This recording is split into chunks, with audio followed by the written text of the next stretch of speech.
Hello students, हम कर रहे हैं 10th क्लास का मैथ और इस वीडियो में करेंगे 4.1 का क्वेश्चन नंबर सेकंड। तो सेकंड में क्या बोला गया है देखिएगा यहाँ, represent the following situation in the form of quadratic equation. तो यहाँ देखिएगा इसके 4 पार्ट आपको दिए गए हैं सेकंड के, और यहाँ चारों में जो कंडीशन दे रखी है, ये स्टेटमेंट दी गई है यहाँ पे, और स्टेटमेंट के अंदर जो कंडीशन दी गई है वो एक क्वाड्रेटिक इक्वेशन फॉर्म कर रहे हैं कि नहीं कर रहे हैं, यानी कि सेटिस्फाई कर रहे हैं कि नहीं कंडीशन को, कि उस कंडीशन से एक क्वाड्रेटिक इक्वेशन फॉर्म हो रही है कि नहीं हो रही है, ये आपको चेक करके बताना है। तो यहाँ फर्स्ट पार्ट में बोला गया है the area of rectangular plot is 528 square metre. The length of the plot is one more than twice its breadth. We need to find the length and breadth plot. यहाँ पे बोला गया है कि एक रेक्टेंगुलर के आकार का प्लॉट गिवन है जिसका एरिया आपको ये दिया गया है, और उसकी जो लेंथ है उसकी ब्रेथ के दुगने से एक अधिक है। ठीक है, देखिएगा यहाँ पे बोला क्या गया है, यहाँ लेट कर लीजिएगा लेंथ, लेट द ब्रेथ मानेंगे हम, लेट द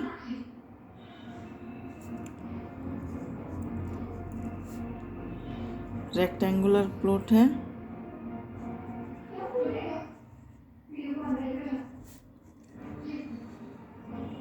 x मीटर, तो इसकी लेंथ कितनी हो जाएगी,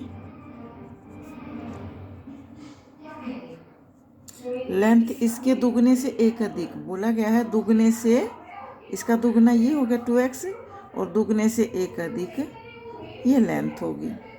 ठीक है, और कंडीशन क्या दी गई है, एरिया, एरिया दिया गया है, तो इट्स गिवन एरिया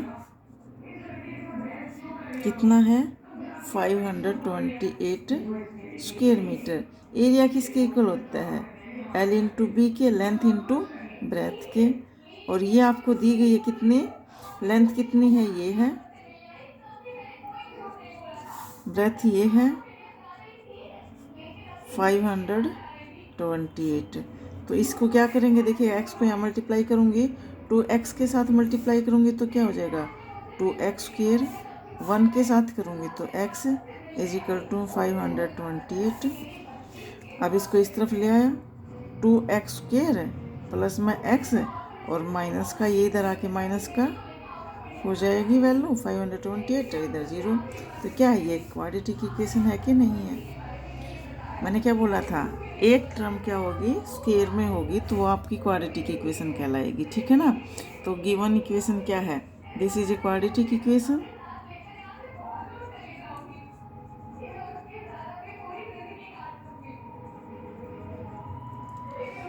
ठीक है, तो गिवन कंडीशन क्या है, द गिवन कंडीशन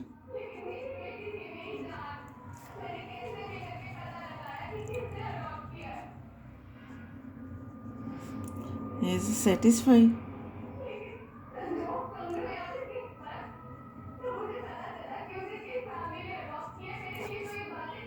तो ये सेटिस्फाई कर रही है कंडीशन। अगले पार्ट में देखिएगा सेकंड में क्या बोला गया है यहाँ, तो सेकंड में क्या है, the product of two consecutive positive integers is 306। We need to find the integers. यहाँ पे देखिएगा इंटीजर्स क्या होते हैं, नेगेटिव और पॉजिटिव नंबर क्या होते हैं, इंटीजर्स कहलाते हैं।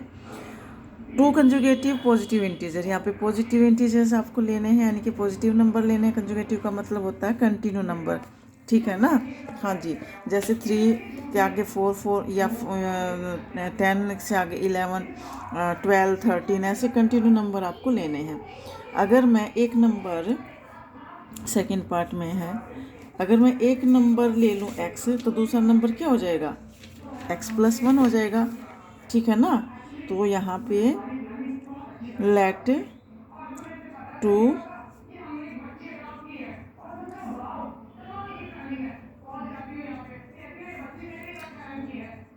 लेट इंटीजर्स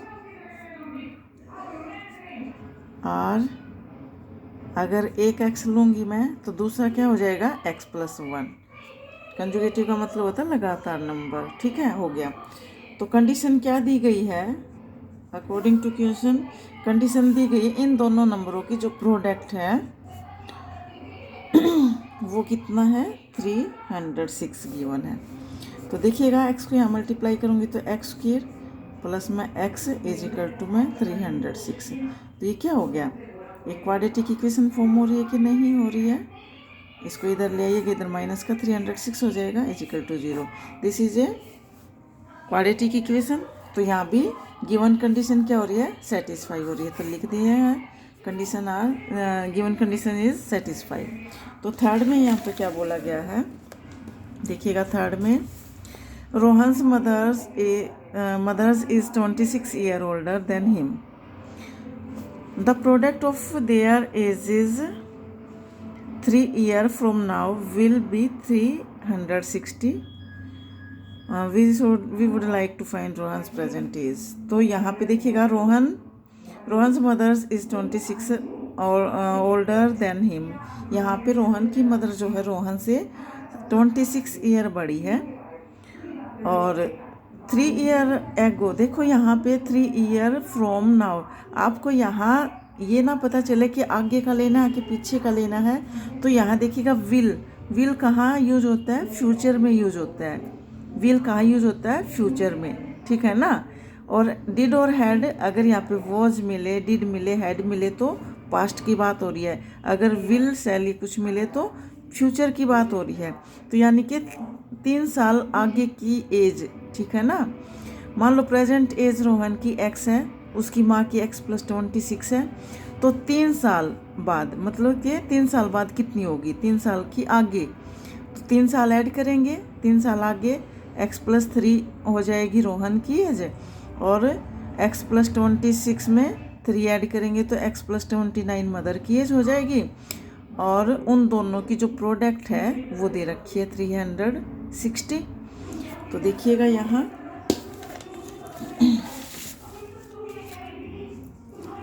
थर्ड में है let Rohan's present age x years, his mother's age कितनी हो जाएगी,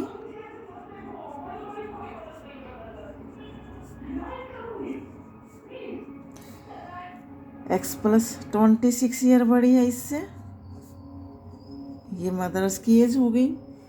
आफ्टर 3 years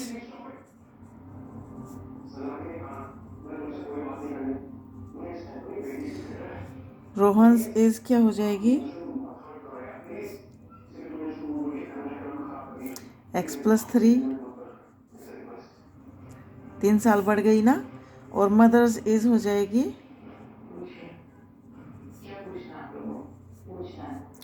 मदर की एज प्रेजेंट में कितनी है, x+26, 3 years और बढ़ गई। तो ये क्या हो गया, x+29 ईयर्स हो गया। अकॉर्डिंग टू क्वेश्चन में क्या बोला गया है कि इन दोनों की एज, अब ये जो 3 साल बाद जो एज है उनकी प्रोडक्ट, 3 साल बाद की जो एज है उनकी प्रोडक्ट, तो इनकी प्रोडक्ट क्या हो जाएगी, इनकी प्रोडक्ट गिवन है कितनी, 360, ये दिया गया है। अब देखिएगा यहाँ पे मल्टीप्लाई करिएगा दोनों फैक्टर को। पहले x की इन दोनों के साथ मल्टीप्लाई करेंगे, x इंटू x² हो जाएगा, प्लस में x इंटू 29 हो गया। अब 3 की दोनों के साथ करेंगे, 3 इंटू x 3x, और 29 की 3 की करोगे तो कितना हो जाएगा, ये हो जाएगा 87 इज इक्वल टू 360। अब 360 को इधर ले आइएगा, देखिएगा ये हो गया x², 29 और 3 कितना हो गया 32x, और ये प्लस का 87 इधर इसको लेके आऊँगी तो ये माइनस का 360 हो गया। तो ये क्या हो गया x² प्लस में 32x और इन दोनों की माइनस क्या हो जाएगी, -273 = 0। तो ये क्वाड्रेटिक इक्वेशन फॉर्म हो रही है कि नहीं हो रही है, तो यहाँ बोल सकते हो this is a quadratic equation और कंडीशन इज सेटिस्फाइड। तो ये आपका थर्ड क्वेश्चन कंप्लीट। तो फोर्थ में क्या बोला गया है, फोर्थ में देखिएगा, यहाँ फोर्थ में बोला गया है ए train travels a distance of 480 km at a uniform speed. If the speed had been 8 km/h less, then it would have taken 3 hours more to cover the same distance. We need to find the speed of the train. देखिएगा, एक train जो है 480 kilometre distance cover करती है और उसकी speed को जो है अगर 8 km/h हम क्या कर देते हैं, कम कर देते हैं। स्पीड ज़्यादा होगी तो टाइम कम लेगी और स्पीड कम कर देंगे तो टाइम ज़्यादा लेगी, तो 3 घंटे ज़्यादा लेती है वो ट्रेन इस डिस्टेंस को कवर करने में। तो यहाँ ये कंडीशन देखिएगा क्या बोल रहा है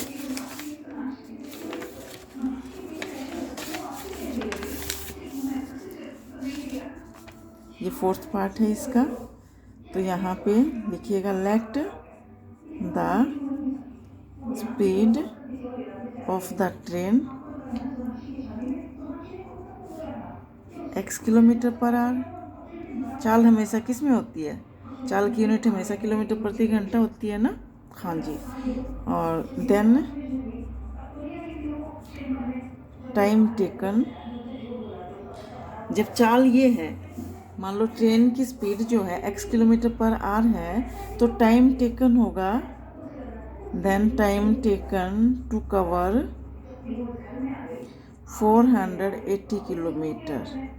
ये डिस्टेंस कवर करने में कितना टाइम लेगी, तो 480/x आर, ठीक है, हाँ जी। टाइम ये इसको हम t1 ले लेंगे, t1 हो जाएगा 480 अपॉन में ये आ गया, ठीक है। आपको पता है स्पीड डिस्टेंस किसके इक्वल होता है, स्पीड इनटू टाइम। तो टाइम किसके इक्वल हो जाएगा, डिस्टेंस अपॉन स्पीड। डिस्टेंस कितना है 480, कितना डिस्टेंस कवर करे 480, स्पीड कितनी है x किलोमीटर। जब स्पीड x km/h है तो टाइम कितना लगेगा, इतना लगेगा, डिस्टेंस अपॉन स्पीड। अगर यहाँ पे कंडीशन दी गई है, अगर स्पीड को 8 km/h कम कर दे, ठीक है ना, तो तब कितना टाइम लगेगा, तब 3 घंटे ज़्यादा ले रही है वो कवर करने में।